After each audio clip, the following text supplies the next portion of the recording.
पक्ष के 5 लोगों की हत्या हुई है। इसका कारण भी बताया। 2 अक्टूबर का दिन यूं तो अहिंसा की पुजारी महात्मा गांधी के लिए याद किया जाता है, लेकिन इस साल 2 अक्टूबर को उत्तर प्रदेश के देवरिया में हिंसा और मौत का तांडव देखने को मिला।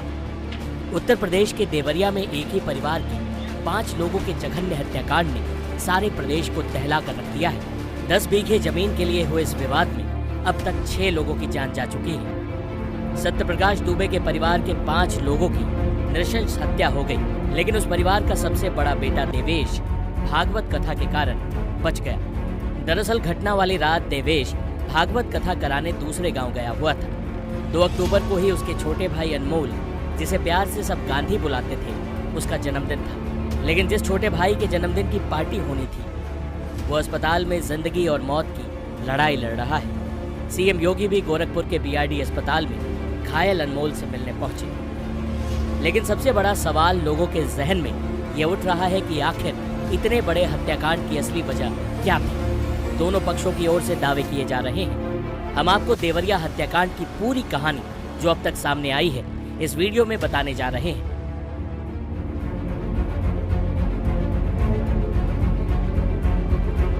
इस पूरे विवाद के पीछे 10 बीघे जमीन को लेकर चल रही लड़ाई जिम्मेदार है। बताया जा रहा है कि सत्यप्रकाश दुबे के भाई ने अपने हिस्से की 10 बीघे जमीन गांव के ही प्रेमचंद यादव को दे दी थी, जो इस जमीन को जोत और बो रहे थे।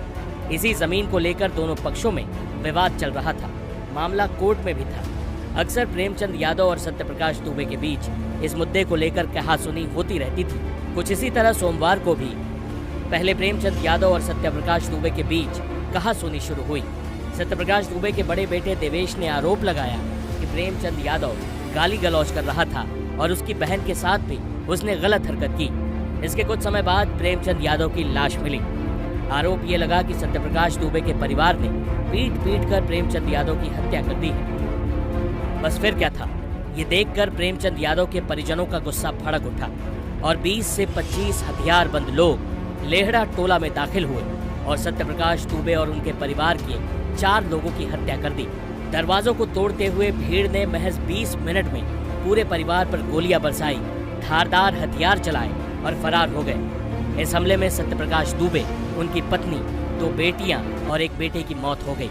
परिवार का छोटा लड़का अनमोल उर्फ गांधी गंभीर रूप से घायल है, जिसका इलाज बीआरडी मेडिकल कॉलेज में चल रहा है। अपने माँ बाप, 2 बहनों और एक भाई की चिता को मुखाग्नि देने वाले परिवार के बड़े बेटे देवेश की बात सुनिए, जो सिर्फ इसलिए बच गया क्योंकि वो घटना वाले दिन भागवत कथा कराने दूसरे गांव गया हुआ था। जन्मदिन तक बोला भैया कि मेरे पास कुछ नहीं है, तो बोले कि ठीक है, तुम्हारे चलते मैं कथा में जा रहा हूँ, जो भी मिलेगा तुम्हारा जो भी खुशियाँ तुम अपने लिए कर देना। तो हमारा तुम्हारा ये परिवार चला गया, लेकिन उनका परिवार नहीं बचना चाहिए। क्या चाहते हो सरकार से? क्या सरकार से यही निवेदन है कि उनको, उनके पूरे खानदान वालों को पूरी फांसी की सजा मिलनी चाहिए।